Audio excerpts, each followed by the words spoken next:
अपनी बुद्धि से सबको हरा दो। बस 21 दिन में आपकी बुद्धि इतनी तेज हो जाएगी कि आप दूसरे लोगों को बोलने का मौका ही नहीं दोगे। बस आपको गौतम बुद्ध ने बताएं, इन आदतों को अपने जीवन में अपनाना होगा। तो चलिए जानते हैं उन आदतों के बारे में। गौतम बुद्ध की कहानियों के माध्यम से 10 आसान आदतें जो 21 दिन में आपको एक नया और बुद्धिमान इंसान बना देंगी।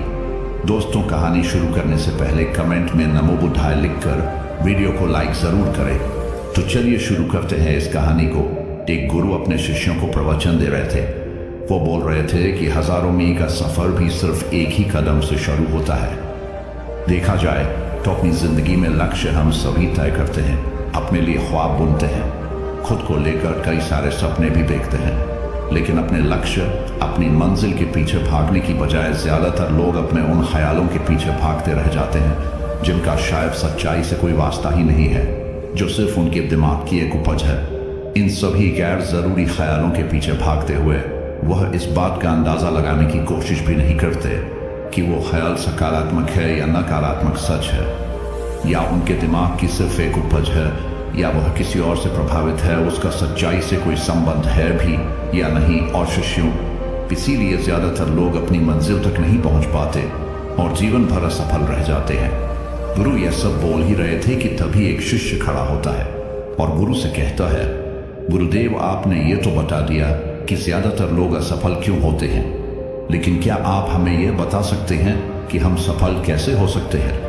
वो कौन सी छोटी छोटी आदतें हैं जो हमें सफलता के लिए तैयार करती है और फिर सफलता के शिखर तक पहुंचाती है?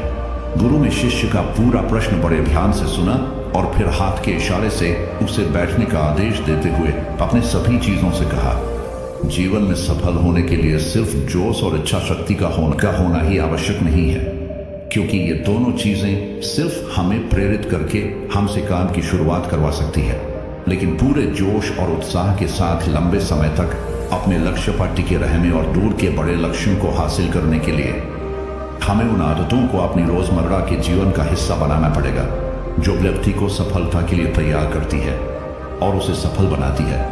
तो आज मैं आपको 10 ऐसी आसान आदतों के बारे में बताऊंगा जिनको अगर आपने अपने जीवन का हिस्सा बना लिया तो सिर्फ 30 दिनों में आप अंदर से एक बिल्कुल ही अलग इंसान बन जाएंगे और खुद के भीतर एक गजब ही सकारात्मक ऊर्जा और जो उसको महसूस करेंगे जो आपको सफलता के शिखर तक पहुंचाएगी।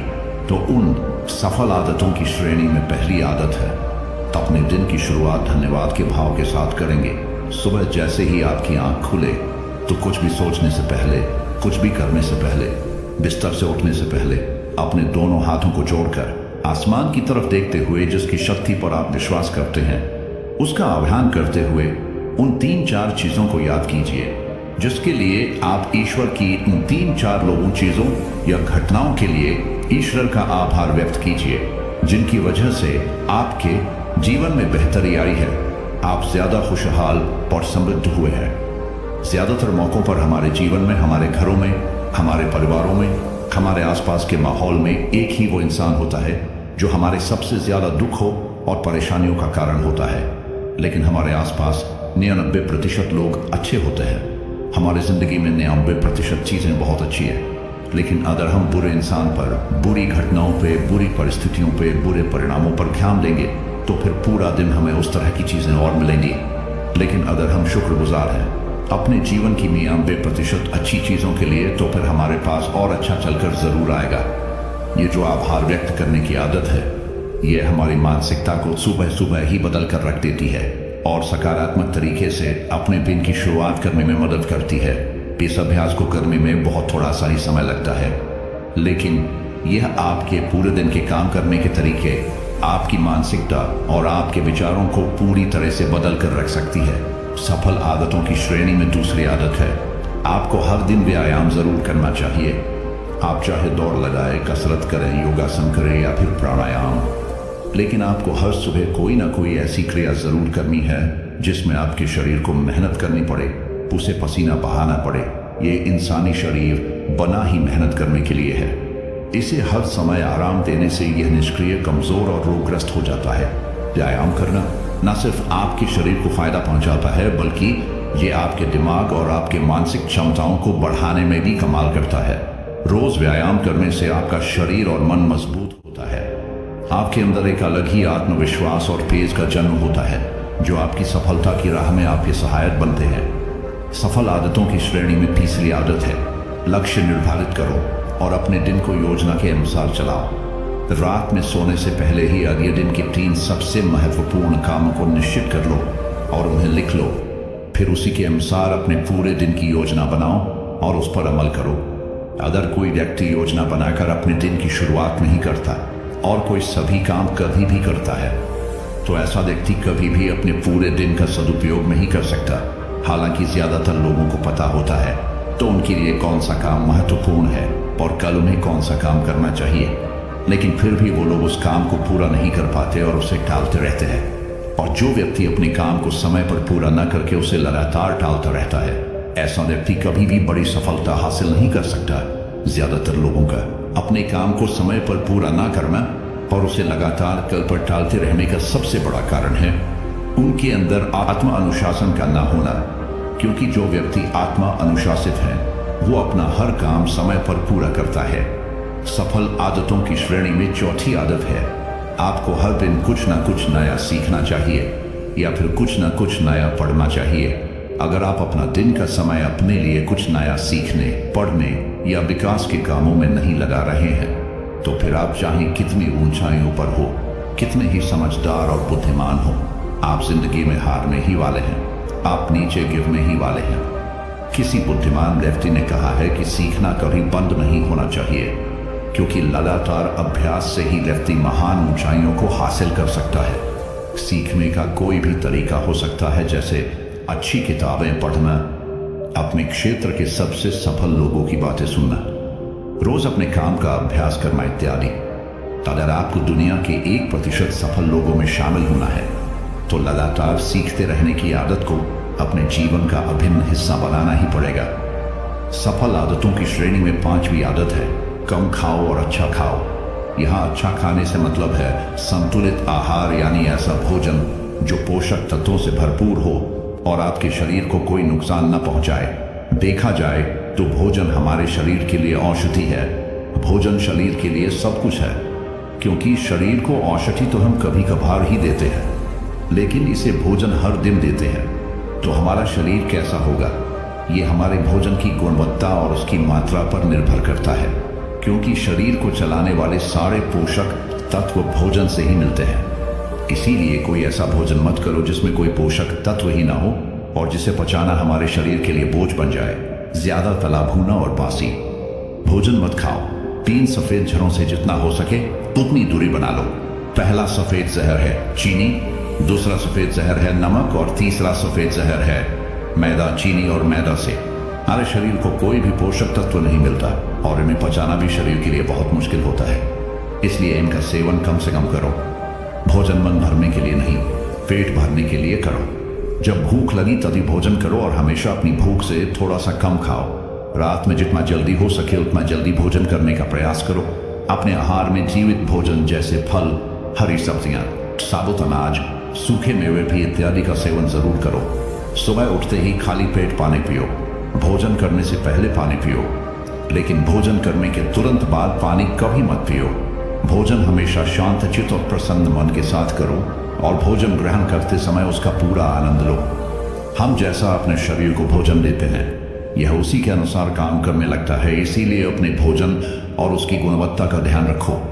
सफल आदतों की श्रेणी में 6ठी आदत है, उनके साथ हर दिन थोड़ा सा समय बिताओ जो आपसे सच्चा प्रेम करते हैं, आपकी परवाह करते हैं, जैसे आपके माता पिता, भाई बहन या फिर आपके सच्चे मित्र। ये एक आदत आपके परिवार में खुशी और शांति लाती है। परिवारजनों के बीच प्रेम और एकता बढ़ती है, जिससे आप ज्यादा खुश और शांत रहने लगते हैं। पारिवारिक तनाव कम होने की वजह से अपने जरूरी कामों पर ज्यादा ध्यान दे पाते हैं और ज्यादा अच्छे परिणाम हासिल कर पाते हैं। सफल आदतों की श्रेणी में 7वीं आदत है, हर दिन थोड़ा सा समय खुद के लिए भी निकालें और इस थोड़े से समय में आपके साथ कोई और नहीं होना चाहिए।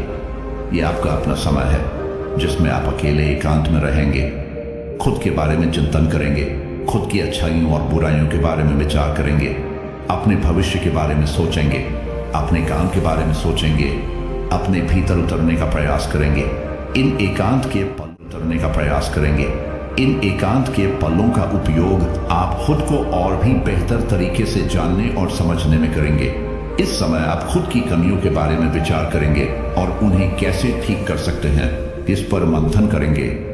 सफल आदतों की सूची में 8वीं आदत है समय का सही प्रबंधन करना, उसका सही उपयोग करना।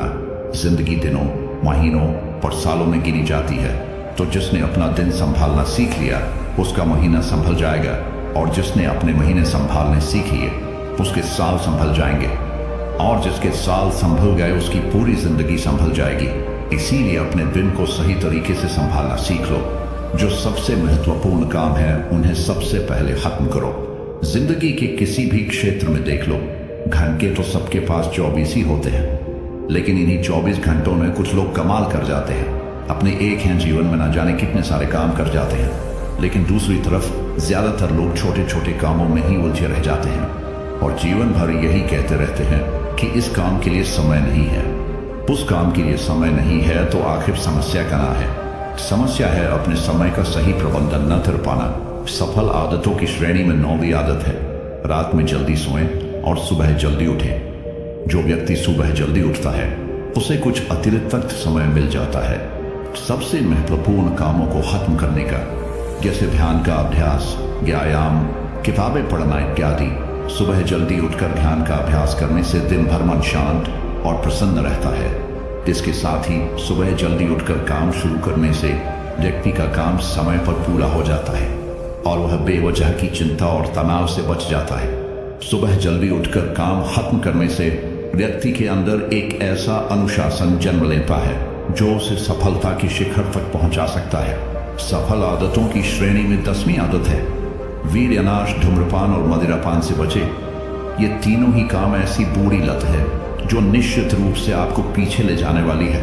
ये तीनों ही काम आपके मानसिक और शारीरिक स्वास्थ्य के लिए बहुत ही हानिकारक है। वीर्यनाश आपके तेज और कांति को खत्म करता है और साथ ही आपको शारीरिक व मानसिक रूप से कमजोर बनाता है। हालांकि इन तीनों ही चीजों को छोड़ना आसान नहीं होता, लेकिन अगर आप चाहे तो मजबूत इरादे और दृढ़ इच्छा शक्ति के बल पर इन्हें छोड़ सकते हैं, इनसे निजात पा सकते हैं। इतना कहने के बाद गुरु ने अपना प्रवचन समाप्त कर दिया और वह मौन हो गए। यह देखते ही सभी चीजें समझ गए कि अब यहां से जाने का समय हो चुका है। उन सब ने इस जानकारी के लिए गुरु का धन्यवाद किया और वहां से चले गए। तो दोस्तों, उम्मीद करता हूं आपको इस कहानी से एक अच्छी सीख मिली होगी। ये कहानी आपको कैसी लगी हमें कमेंट बॉक्स में कमेंट करके जरूर बताएं। अब चलिए दोस्तों, जानते हैं कि अपनी बुद्धि को सबसे तेज और धारदार कैसे बनाएं। तो चलिए हमारे दूसरी कहानी की शुरुआत करते हैं। दूसरी कहानी बुद्धिमानी से जुड़ी गौतम बुद्ध की कहानी। एक गांव में एक लड़का था जिसका दिमाग बहुत तेज था। उसकी यह खासियत थी कि वह किसी भी चीज को बहुत ही आसानी और कम समय में सीख लेता था, जबकि उसी चीज को सीखने और समझने के लिए अन्य लोगों को काफी समय लग जाता था। लड़के की यह ख्याति दूर दूर तक फैल गई। सभी लड़के की तारीफ में कहने लगे कि उसके जितना बुद्धिमान कोई नहीं है। लड़का चित्रकारी, मूर्ति बनाना, गीत गाना जैसे अन्य कई चीजों को जानता था। अपनी प्रसिद्धि को बढ़ाने के लिए वह अन्य काम और चीजों को भी सीखने लगा। इस तरह से उसे अपनी बुद्धिमत्ता पर अहंकार हो गया, क्योंकि वह साधारण व्यक्ति होकर कई असाधारण काम भी आसानी से करने लगा था। एक दिन लड़के का सामना भगवान गौतम बुद्ध से हुआ। लड़के को खुद पर खूब अहंकार था और इस कारण उसे किसी से ईर्ष्या नहीं होती थी, क्योंकि वह खुद को ही श्रेष्ठ समझता था। लेकिन पहली बार उसे गौतम बुद्ध को देख ईर्ष्या हुई और वह अपनी तुलना बुद्ध के साथ करने लगता है। वह देखता है कि बुद्ध के पास भिक्षा मांगने के लिए एक कटोरा है और उसके पास अपार धन। बुद्ध ने साधारण वस्त्र धारण किए थे और उसके वस्त्र कीमती थे। बुद्ध नंगे पैर थे और वह नंगे पांव जमीन पर पैर भी नहीं रखता था। इस तरह से लड़का एक नहीं बल्कि कई चीजों से गौतम बुद्ध के साथ अपनी सभी उपलब्धियां छीन लूंगा। लड़का कहता है मैं तैयार हूं। इसके बाद से ही लड़का ध्यान लगाने लगता है, क्योंकि ध्यान से ही मन को वश में किया जा सकता है। तो दोस्तों, अब चलिए बढ़ते हैं हमारे तीसरी कहानी की तरफ। तीसरी कहानी दिमाग की भार को कैसे तेज करे। लगभग हम सभी लोग जानते हैं और साइंस भी यह सिद्ध कर चुका है कि हम हमारे दिमाग का मैक्सिमम 10% ही यूज कर पाते हैं। और इसमें से ज्यादातर हमारा दिमाग बचपन में ही सब कुछ सीखता है। कुछ नया कर रहे होते हैं, रोज पढ़ते हैं, नए नए खेल खेलते हैं और हमेशा एक्टिव रहते हैं। किंतु जैसे जैसे हम बड़े होते हैं, हमारे रोज के कामों में इतने व्यस्त हो जाते हैं कि कुछ नया करने और सीखने का मौका ही नहीं मिलता। लेकिन यदि हम अपने दिमाग को ढाक देते रहे तो हम दुनिया में जल्दी आगे बढ़ सकते हैं। यह सीखा मैंने इस कहानी से। अफ्रीका में एक पेड़ काटने वाली कंपनी थी जिसमें वहां के लोग पेड़ काटने का काम करते थे, जिसमें जॉन नाम का एक वर्कर था जो पिछले 8 सालों से पेड़ काटने का काम कर रहा था। उसी कंपनी में एक बिल नाम का नया वर्कर लगता है और एक ही साल में उसकी सैलरी बढ़ जाती है और प्रमोशन भी मिल जाता है। यह बात जॉन को पता लगती है तो वह कंपनी के मैनेजर के पास जाता है और कहता है, सर इस कंपनी में मेरे साथ अन्याय हो रहा है। मैनेजर बोलता है, नहीं जॉन, इस कंपनी को मैं मैनेज करता हूं, ऐसा तो कुछ नहीं है। अगर तुम्हें कोई प्रॉब्लम है तो मुझे बताओ। जॉन बोलता है, सर मैं पिछले 8 साल से काम कर रहा हूं लेकिन मेरा प्रमोशन नहीं हुआ और सैलरी भी वही है, लेकिन बिल जो कि 1 साल पुराना ही है, उसकी सैलरी बढ़ गई और प्रमोशन भी हो गया, जबकि प्रमोशन तो मेरा होना चाहिए था। जिसके बाद मैनेजर बोलता है, देखो तुम बहुत ईमानदार और मेहनती हो, मैं यह बात मानता हूं, लेकिन कंपनी के नियम के अनुसार जो ज्यादा पेड़ काटता है उसे ज्यादा सैलरी मिलती है और प्रमोशन भी जल्दी होता है।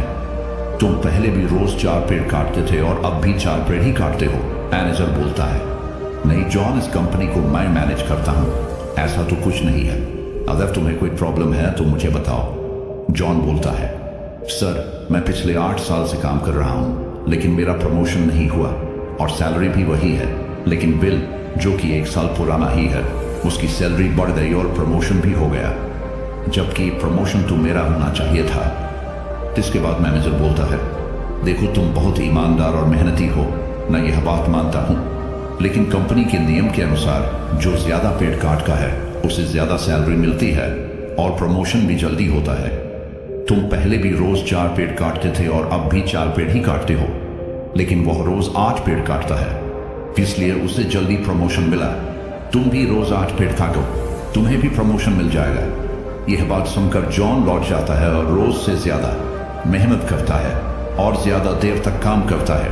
कुछ दिनों के बाद जॉन फिर मैनेजर के पास आता है और बोलता है, सर मैं अब ज्यादा मेहनत कर रहा हूं और ज्यादा समय तक काम करता हूं, लेकिन फिर भी मैं रोज सिर्फ 5 पेड़ ही कर पाता हूं। बिल रोज 8 पेड़ कैसे काटता है? मैनेजर ने कहा, ये बात तो तुम्हें बिल ही बता पाएगा, तुम बिल से जाकर पूछ लो। अगले दिन जॉन बिना संकोच किए बिल के पास जाता है और पूछता है कि बिल तुम रोज 8 पेड़ कैसे काट लेते हो? मैं पूरी मेहनत करके भी सिर्फ 4 से 5 पेड़ ही काट पाता हूं, क्या तुम मुझे बता सकते हो कि तुम पेड़ कैसे काटते हो? बिल कहता है, पहले तुम बताओ जॉन की तुम अपनी कुल्हाड़ी को धार कर लगाए थे। जॉन, मैंने पिछले हफ्ते ही धार लगाई थी। बिल कहता है, मैं हर पेड़ काटने के बाद 2 मिनट का समय निकालता हूं और अपनी कुल्हाड़ी को धार देता हूं, और जो पेड़ तुम 2 घंटे में काटते हो वह मैं 1 घंटे में ही काट देता हूं। ढाक देने वाले 2 मिनट मेरे आने वाले 58 मिनट बचा देते हैं और मैं रोज 8 पेड़ काट लेता हूं। यह सुनकर जॉन बिल को धन्यवाद देते हुए चला जाता है। सिर्फ ज्यादा समय और ज्यादा मेहनत से कुछ नहीं होने वाला, इसके साथ साथ उसे अपनी कुल्हाड़ी को धार देते देते रहना पड़ेगा। जब भी वह धार देना बंद कर देगा उस समय से उसके कार्य पर प्रभाव पड़ना शुरू हो जाएगा। जॉन अपनी कुल्हाड़ी में धार देकर काम शुरू करता है और कुछ ही दिनों में वह भी प्रमोशन ले लेता है। इस कहानी से हमें ये सीख मिलती है कि दोस्तों, हमें हमेशा ही अपनी लाइफ में कुछ न कुछ सीखते रहना चाहिए और अपने दिमाग को धार देना चाहिए, चाहे हमारी उम्र कुछ भी क्यों ना हो। मैंने कुछ दिनों पहले सत्य नाडेला, जो कि माइक्रोसॉफ्ट के सीईओ बने हैं, उनके बारे में पढ़ा था कि वह आज भी नए नए कोर्स ज्वाइन करते रहते हैं और नई नई किताबें पढ़ते हैं। उन्हें आज भी नया सीखने में कोई संकोच नहीं है और शायद इसीलिए वह इतनी बड़ी पोजीशन पर है। सक्सेस वही होते हैं जो समय के साथ बदलते हैं और प्रगतिशील रहते हैं। जिस तरह तालाब का पानी एक जगह स्थित होकर कुछ ही दिनों में सड़कर बदबू देना शुरू कर देता है, लेकिन नदी जो हमेशा बहती रहती है, प्रगतिशील होती है, उसका पानी साफ होता है। उसी तरह से जो लोग नई नई चीजें पढ़कर और सीख कर अपने दिमाग को ढाल देते हैं, वही दुनिया में आगे बढ़ते हैं। तो दोस्तों चलिए बढ़ते हैं हमारे चौथी कहानी की तरफ। चौथी कहानी बहुत समय पहले की बात है कि चंदनपुर नाम का एक राज्य हुआ करता था। चंदनपुर का राजा बड़ा ही दानी और प्रतापी था। उसके राज्य में सब खुशहाल थे, पर राजा एक बात को लेकर बहुत चिंतित रहा करता था कि धर्म व दर्शन पर लोगों के विचारों में सहमति क्यों नहीं बनती। एक बार राजा विभिन्न धर्मों के उपदेशकों को आमंत्रित किया, पर एक विशाल कक्ष में सभी को एक साथ रहने का प्रबंध करते हुए कहा, अब अगले कुछ दिनों तक सब एक साथ रहेंगे और आपस में विभिन्न धर्मों और दर्शनों पर विचार विमर्श करेंगे, और जब सभी के विचार एक मत हो जाएंगे तो मैं आपको ढेरों उपहार देकर यहां से विदा करूंगा। और ऐसा कहते हुए राजा वहां से चला गया। कक्ष में घोर विचार विमर्श हुआ। सभी अपनी अपनी बात समझाने में लगे रहे, पर कुछ दिन बीत जाने पर भी वे एक मत नहीं हो पाए। पड़ोसी राज्य में रहने वाले एक महात्मा जी को जब ये बात पता चली तो वह तुरंत राजा से मिलने पहुंचा कि अपनी अपनी बात समझाने में लगे रहे, पर कुछ दिन बीत जाने पर भी वे एक मत नहीं हो पाए। पड़ोसी राज्य में रहने वाले एक महात्मा जी को जब ये बात पता चली तो वह तुरंत राजा से मिलने पहुंचा। उसने कहा, हाय राजन, मैंने सुना है कि तू बड़ा दानी है, क्या तू मुझे भी दान देगा? महात्मा जी बोले, अवश्य, बताइए आपको क्या चाहिए? राजा बोला, महात्मा जी, मुझे तेरे अनाज की गोदाम से कुछ अनाज चाहिए। राजा, जी बिल्कुल, आप मेरे साथ आइए। राजा उन्हें गोदाम तक ले गया। वहां पहुंचते ही महात्मा जी बोले, अरे ये क्या राजन, तुम्हारे गोदाम में तो तरह तरह के अनाज रखे हैं, तुम इन सब की जगह कोई एक ही अनाज ही क्यों नहीं रखते? राजा को यह सुन थोड़ा अचरज हुआ और वह बोला, यह कैसे संभव है? अगर मैं गेहूं, चावल, दाल इत्यादि की जगह बस एक अनाज ही रखूंगा तो हम अलग अलग स्वाद और पोषण के भोजन कैसे कर पाएंगे? और जब प्रकृति ने हमें इतने ढेर सारे अन्न दिए हैं तो बस किसी एक अन्न का ही प्रयोग करना कहाँ की बुद्धिमानी है? महात्मा बोले, बिल्कुल सही राजन, जब तुम विभिन्न अनाजों की उपयोगिता एक से नहीं बदल सकते तो भला विभिन्न धर्मों के विचारों और दर्शनों को एक कैसे कर सकते हो? सबकी अलग अलग उपयोगिता है और वे समय समय पर मनुष्य का मार्गदर्शन करते हैं। महात्मा जी ने अपनी बात पूरी करते ही तो राजा को अपनी गलती का एहसास हो गया और उसने कक्ष में बंद सभी उपदेशकों से क्षमा मांगते हुए उन्हें विदा कर दिया। दोस्तों, यदि पूरी मानव जाति बिल्कुल एक जैसा ही सोचती तो हम कभी इतनी प्रगति नहीं कर पाते। हमारे विचार ही हमें दूसरों से अलग बनाते हैं। अगर कभी आपका विचार औरों से मेल ना खाए तो इसमें घबराने की जरूरत नहीं, बल्कि यह देखने की जरूरत है कि पूरी पिक्चर में आपका विचार कहाँ फिट हो सकता है।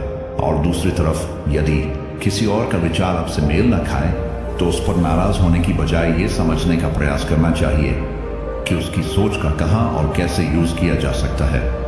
तो अब दोस्तों चलिए बढ़ते हैं हमारी पांचवें कहानी की तरफ। पांचवी कहानी, एक बार की बात है, एक व्यापारी व्यापार करने के लिए विदेश गया हुआ था। वहां उसका कारोबार बहुत अच्छा चल रहा था। वह धन कमाने में इतना व्यस्त हो गया था कि उसे समय का भान ही न रहा। आखिर उसने एक दिन अपने घर लौटने का फैसला कर ही डाला और कमाया हुआ बहुत सारा धन लेकर घर के लिए चल पड़ा। जब घर पहुंचा तो रात हो चुकी थी। घर का मुख्य द्वार बंद था, लेकिन एक शयनकक्ष की खिड़की से रोशनी बाहर आ रही थी। उसने खिड़की में से अंदर झांक कर देखा। उसने जो देखा सहसा उसे विश्वास ही नहीं हुआ। उसे अपने पैरों के नीचे से जमीन खिसकती हुई प्रतीत होने लगी। उसने देखा कि शयनकक्ष में उसकी पत्नी के पास एक युवक भी लेटा हुआ है। ऐसी स्थिति में उसका अपनी पत्नी के चरित्र पर संदेह होना अस्वाभाविक नहीं था। व्यापारी ने विचार किया कि ऐसे घर में रहने का क्या औचित्य हो सकता है जहां ऐसी स्त्री हो। इसने फौरन निर्णय लिया कि पत्नी और उसके पास लेटे युवक को मारकर चुपचाप वापस निकल जाऊंगा और अलग घर बसाने का प्रयास करूंगा। तभी उसकी नजर शयनकक्ष की दीवार पड़ी जहां एक श्लोक लिखा था। उसने उस श्लोक को पढ़ा। श्लोक में लिखा था, सहसा विदतीत न क्रियान्विवेक परमापदाम पदम वृणुते ही विमृश्य कारणम गुणलुब्ध स्वयमेव संपद। अर्थात किसी कार्य को बिना विचारे एकाएक नहीं करना चाहिए, क्योंकि सोच विचार न करना बड़ी विपत्तियों का कारण है। जितनी भी प्रकार की संपत्तियां हैं, सोच समझकर कार्य करने वाले व्यक्तियों के गुणों से आकर्षित होकर स्वयं ही उसके पास आ जाती हैं, उसे समृद्ध कर देती है। ये पढ़ते ही व्यापारी ने अपना निर्णय बदल दिया और घर का दरवाजा खटखटाया। पत्नी ने दरवाजा खोलने से पहले काफी पूछताछ की और जब वह पूरी तरह से आश्वस्त हो गई कि दरवाजा खटखटाने वाला उसका पति ही है तो उसने शीघ्रता से दरवाजा खोल दिया। पति को देखकर पत्नी की प्रसन्नता की सीमा न रही। उसने फौरन युवक को भी जगाया और पति से कहा कि ये आपका पुत्र है जो अब पूरे 20 वर्ष का हो गया है। 18 वर्ष पहले जब आप विदेश गए थे तो ये 2 साल का था। भावातिरेक में पिता की आंखों से आंसू बहने लगे। उसने पुत्र को हृदय से लगाकर प्यार किया। अब व्यापारी का संदेह खत्म हो चुका। दोस्तों में एक श्लोक के सार्थक संदेश ने न केवल उसे पुत्र हत्या होने के पाप से बचा लिया, अपितु उसकी गृहस्थी भी उजड़ने से बच गई। विमर्शकारिता अर्थात सोच समझकर कार्य करना व क्षिप्रकारिता अर्थात जल्दबाजी न करना महान गुण है। जीवन में भ्रांतियां अथवा समस्याएं उत्पन्न होना स्वाभाविक है। जब अचानक कोई भ्रांति उत्पन्न हो जाए अथवा समस्या आ खड़ी होती है तो हम घबरा जाते हैं और फौरन प्रतिक्रिया करते हैं। इससे कई बार समस्या सुधरने की बजाय और बिगड़ जाती है। अतः हमें कभी भी बिना पर्याप्त विमर्श किए कोई कार्य नहीं करना चाहिए। कहा गया है कि जल्दी का काम शैतान का होता है। जिस प्रकार से रोग का उपचार करने के लिए उसका सही निदान अनिवार्य है, उसी तरह से कोई समस्या हो अथवा भ्रांति को दूर करने के लिए भी पर्याप्त विचार विमर्श करना अत्यंत आवश्यक है। दोस्तों, मैं उम्मीद करता हूं कि यह कहानी सुनने से आपके जीवन में अच्छे बदलाव आए होंगे। आपको इस वीडियो से क्या सीखने मिला ये कमेंट करके जरूर बताएं और अपने परिवार, दोस्तों या आपके करीबी इंसान के साथ ये कहानी शेयर करके उन्हें भी इस ज्ञान से परिचित करवाएं। बाकी अगर आपको यह वीडियो दिल से अच्छी लगी हो तभी इस वीडियो को लाइक कर देना, और आपने अब तक इस चैनल को सब्सक्राइब ना किया हो तो चैनल को सब्सक्राइब भी जरूर कर देना। आपका हर दिन शुभ हो और खुशियों से आपका जीवन भरा रहे। धन्यवाद।